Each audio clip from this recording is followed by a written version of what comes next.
Hi, my name is Amy Thomas Davis. I'm here recording in Oregon. I want to share with you today a message I received from the Lord after a couple of dreams and experiences. This message is on how it's time now to focus on faith and stop sending a blast of sorrow and trouble. Let me just explain to you a little bit of the dream that I had to start this, and then I want to share the word from the Lord. So I guess it must have been sometime last week. I've been praying, really asking the Lord for wisdom and revelation, and asking for more wisdom and revelation regarding having faith to believe for the miraculous. Faith. I wanted a revelation of faith, a new revelation of it, because I know that when I have a revelation of something, if I can see it in the spirit, then I can believe for it in the natural. And I began to pray and ask the Lord, and we were spending time in prayer and communion, just asking God, give us a revelation, a new revelation, something from your hearts. And it's all regarding faith. It is all about faith. So I have a dream one night. I had a series of things happen where the Lord, encountered me in these beautiful ways just by impartation and signs and symbols, and showed me He's going to give me wisdom and revelation on the topic that I've been asking Him for. You see, I want to be able to ask for something in prayer, believe that I'm going to get it, and know that the Lord is going to deliver the thing that I'm asking for, because my heart is so lined up with His heart that my desires are His desires. That's what I'm after, that kind of closeness and unity with the Lord. So I have this dream, and the dream has many pieces, and I cannot get into it all in this blog. It would make it far too long. But I'm going to give the bottom line. I'm on a mountain, and this mountain is big, and this mountain is not for those with weak legs. And yet here I am climbing this mountain, and I feel that my legs, they're not strong. I'm having a moment where it's very difficult to climb this mountain. I knew in a moment this was a mountain of faith. This mountain was faith, and it was going to require something to get up this mountain. Now, there was what was like a supernatural handrail next to me, and I was leaning on it, and it was one of these dreams where I could physically feel in my legs that they were weak, that they felt strong, and I'm just asking the Lord as I'm going up this mountain, and I'm looking up the mountain. At the top of the mountain, I see that the hills have been painted with the most amazing colors I couldn't even describe to you here that we might have on earth. These were amazing, beautiful colors. And I knew that the hills had been painted and really stamped by the heroes of faith that have gone before me. And I could feel this sense of the cloud of witnesses really just encouraging me along in this walk up the mountain. Let me read Hebrews 12. It says, "Therefore, since we have so great a cloud of witnesses surrounding us, let us also lay aside every encumbrance which so easily entangles us, and let us run with endurance the race that is set before us, fixing our eyes on Jesus, the author and perfecter of faith." I could feel that sense of them just encouraging me along. And there's a little person, a little human, like a toddler age, that looked like to be in like a human form, running up this mountain, skipping and dancing before me and encouraging me along. And I knew that I was watching over her, yet she was leading me in some way. And I'm going to get to that in just a minute. I was going up this mountain, and I felt the weakness in my legs, and I look up and I see this girl, and she is hollering to me, "Come on, we've got to go. Don't worry, you'll make it up the mountain." She tells me it's our destiny to get to the top of the mountain, and she's really prophesying to me what's going to take place. And my legs begin to get stronger, and they begin to get stronger, and I got so far up the mountain. And then, the dream ends. And I don't obviously get all the way up the mountain in the dream yet, but I believe that I'm going to get there. And I begin to really understand how necessary it is to leave, they all left their color on the mountain. We have something that we add, that we bring to the table, something that we leave, a picture that's painted, for others to see, that gives them faith and hope to be able to get up the mountain. So while I was on that mountain, I'm hollering to the little girl, and I know her name. I'm hollering a certain name, and a first name and a middle name. So in the natural, I don't know these two names. I don't know anybody with these names. I can't remember anybody I've been close to that has had these names. So I knew this was so completely from God, because it's nothing I could have made up. And I have a name book that I use by Dorothy Astoria, and the dream book has names and then the meanings and also Bible verses that go with those meanings. So I wake up and I'm processing out the dream. In the dream, I knew that this child that was really leading me, I was protecting her, I was really guarding her, yet she was showing me something. I knew it had to do with the wisdom and revelation of faith that I've been asking for. So I wake up and I look up the name, and her name means, basically it means that something to do with being given wisdom and revelation. I didn't write the exact thing down in my notes, but the name meant something to do with being given wisdom and revelation. And the second name meant pursuer of wisdom. And so I thought that it was just so beautiful that both the names had to do with getting revelation and wisdom, which are the exact things I've been asking for. Now, my point in that dream is this. We really are in a time where we have an opportunity to be afraid or an opportunity to be brave. This is our time now to focus on faith. It's necessary. And just when we think our legs are getting weak and we might not make it up the mountain, the Lord is going to bring us wisdom and revelation from his heart that's going to help us. It's going to strengthen us in our walk. And there's this point where we can just sort of feel the cloud of witnesses encouraging us along in this walk of faith. There's a lot of lies being told in the media and all these different things. There's a lot of lies that the enemy is constantly putting in our head and whispering in our ear. And it's time to really disconnect from the lies. We have to. It is so urgent now. I feel it's like an urgent message to just turn off the lies of the news, to turn off, to silence the lies of the enemy and focus on the eyes of Jesus. I had a dream quite a couple years back now, I guess. I'm not sure about the dates. I'd have to go back and look in the notes. But I blogged about it about a year ago. And in that dream, I saw the civil war on the land. And I could see the fires, and I could see all of the wickedness that was going on. We're watching that now. It's a civil war in the church. It's a civil war on the land. It's a civil war in the government.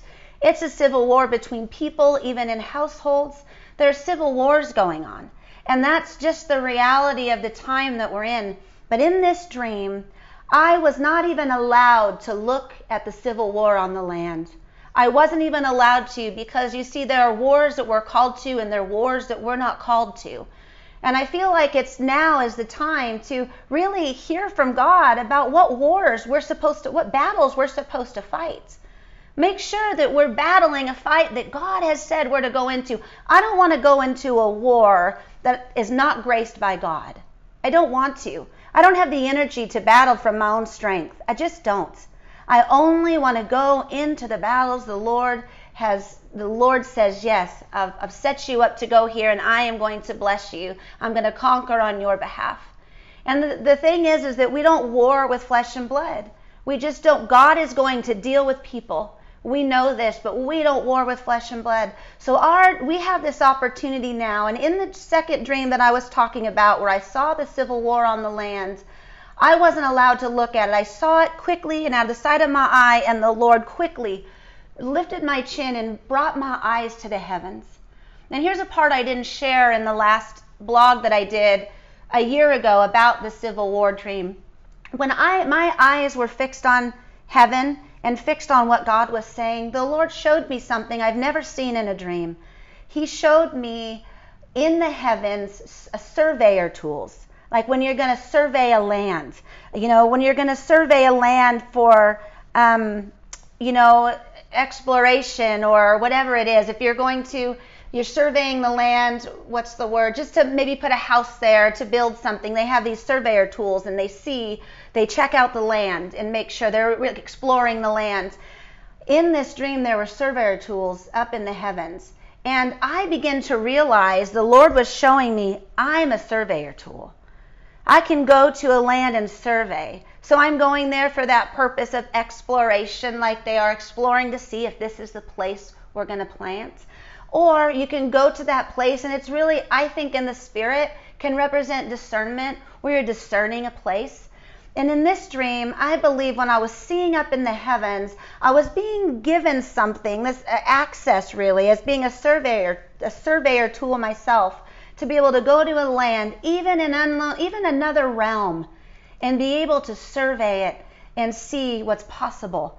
Oh, what an amazing thing. What an opportunity. So when we don't put our focus on the civil war, but we put our focus on the Most High God, we'll be able to go to these other realms and really check it out. We can see what's available for us. We can see what the reality is of heaven on earth.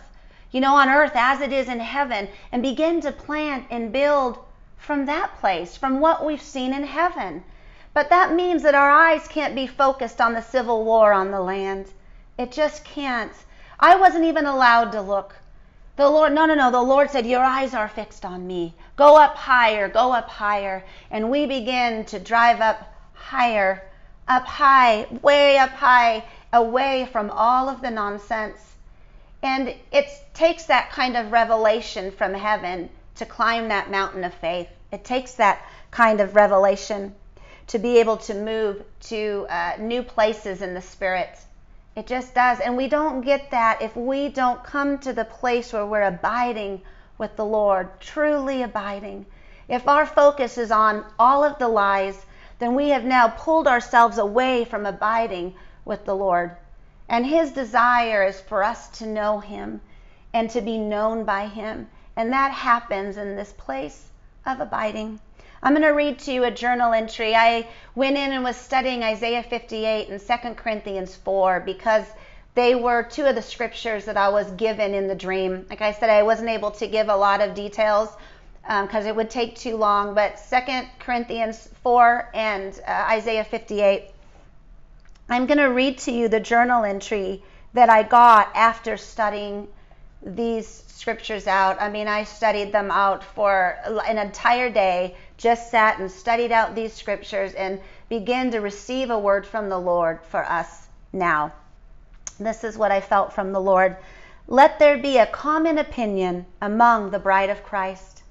See, that is where we're meant to really become one voice, not a million scattered things being said that don't make sense and don't go together.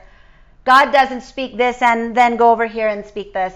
He's got a word, a true and solid word that He's going to bring forth through His people, through His remnant, a solid word that is going to bring great change to nations. And we need to be of one common opinion. So let there be a common opinion among the bride of Christ. Let holy affection be her cry, for she rebels only against the forces of hell. Our rebellion is against the forces of hell. It's not against anything else. We're rebelling against the forces of hell, but we stand firm in faith. We stand firm in our faith. It's for freedom Christ set us free. No longer slaves to wicked agendas. We are free. What do you call an acceptable day of the Lord? Isaiah 58, to loosen bonds of wickedness and set free the oppressed. That's our job. Stop sending a blast of sorrow and trouble. Then I will answer you, says the Lord. Then your light will rise in darkness. Isaiah 58 again. Stop sending a blast of sorrow and trouble. Then I will answer you, says the Lord. Then your light will rise in darkness.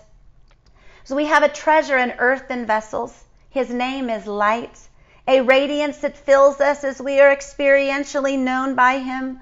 I find it amazing in 2 Corinthians 4, when it's describing this light was capitalized, and I looked at it in many translations, and it's His name is light, a radiance that fills us as we are experientially known by Him. glory evoking the perfect opinion, his opinion. For he has shown in our hearts to give the light of the knowledge of the glory of God in the face of Christ.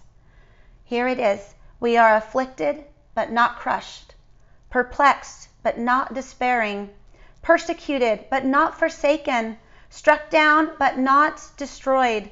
Let not your heart feel hopeless. Be heavy in praise, for he has overcome the world. This is not the time to be afraid. He's overcome the world, and we are free. There is a vast glory, an eternal revelation that will form our opinion from the wisdom of another realm. Hear me on this. There is a vast glory and eternal revelation that will form our opinion from the wisdom of another realm. This opinion is absent of fear and fully motivated by love. Free from worldly distractions, a chosen generation will not war with flesh and blood, nor will they battle in a civil war they aren't called to.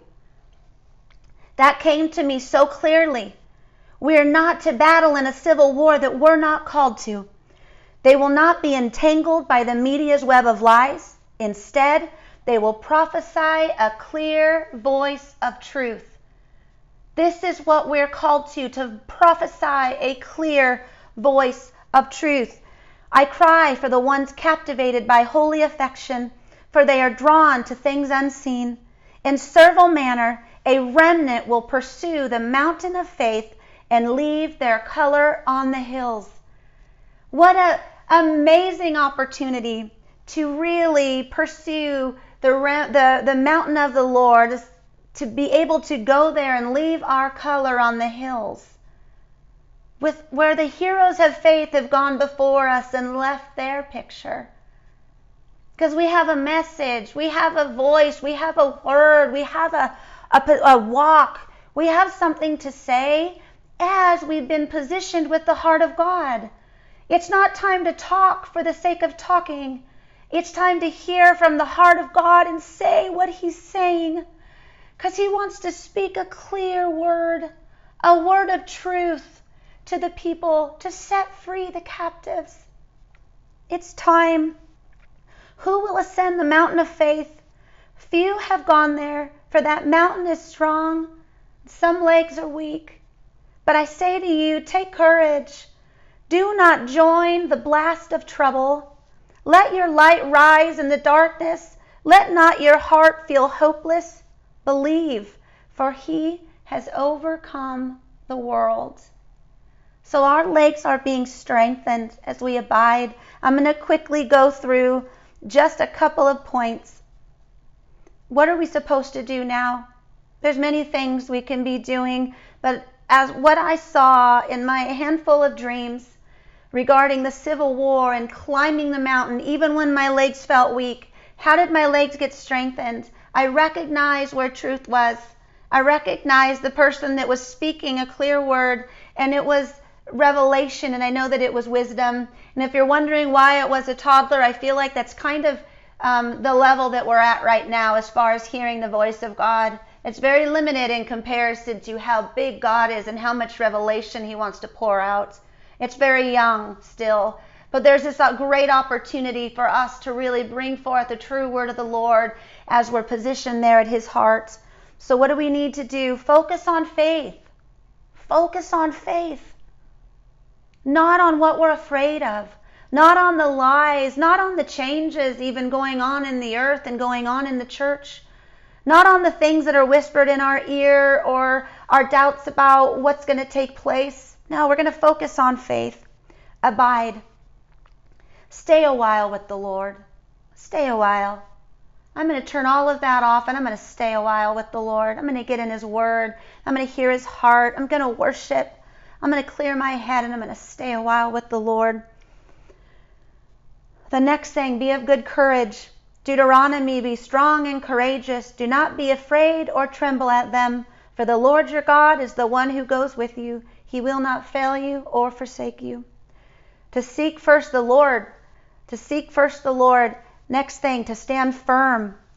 Philippians said, conduct yourselves in a manner worthy of the gospel of Christ. Stand firm in one spirit, with one mind, striving together for the faith of the gospel. Such a good word. Be on the alert. Stand firm in the faith. Act like men. Be strong, says 1 Corinthians 16. And a final verse that I already read earlier, but I read it one more time, about the cloud of witnesses and about their picture, how they had painted the hills, and I could see the beautiful colors, and I could feel them encouraging me along, and my legs were being strengthened for the mountain. And I know that it was for me, but I know that it's very corporate. It's representing all of us. That's what it's representing. How are we going to give up right there? Are we going to take faith, take courage and be strengthened to be able to ascend that mountain? Hebrews 12 says, therefore, since we have so great a cloud of witnesses surrounding us, let us also lay aside every encumbrance and the sin which so easily entangles us. Let us run with endurance the race that is set before us, fixing our eyes on Jesus, the author and perfecter of our faith, who for the joy set before him endured the cross, despising the shame, and has sat down at the right hand of the throne of God. That's so amazing. I'm going to read one more time, one more little part from this journal entry, and then I'm going to wrap this up. I'm going to read this part because I feel like it is necessary to hear one more time that there's a vast glory. There's a remnant of people that will experience this. I believe many of you watching are going to experience this. There's a vast glory and eternal revelation that will form our opinion from the wisdom of another realm. This opinion is absent of fear and fully motivated by love. You see, when I changed my opinion about whether or not I could go up that mountain, my legs were strengthened.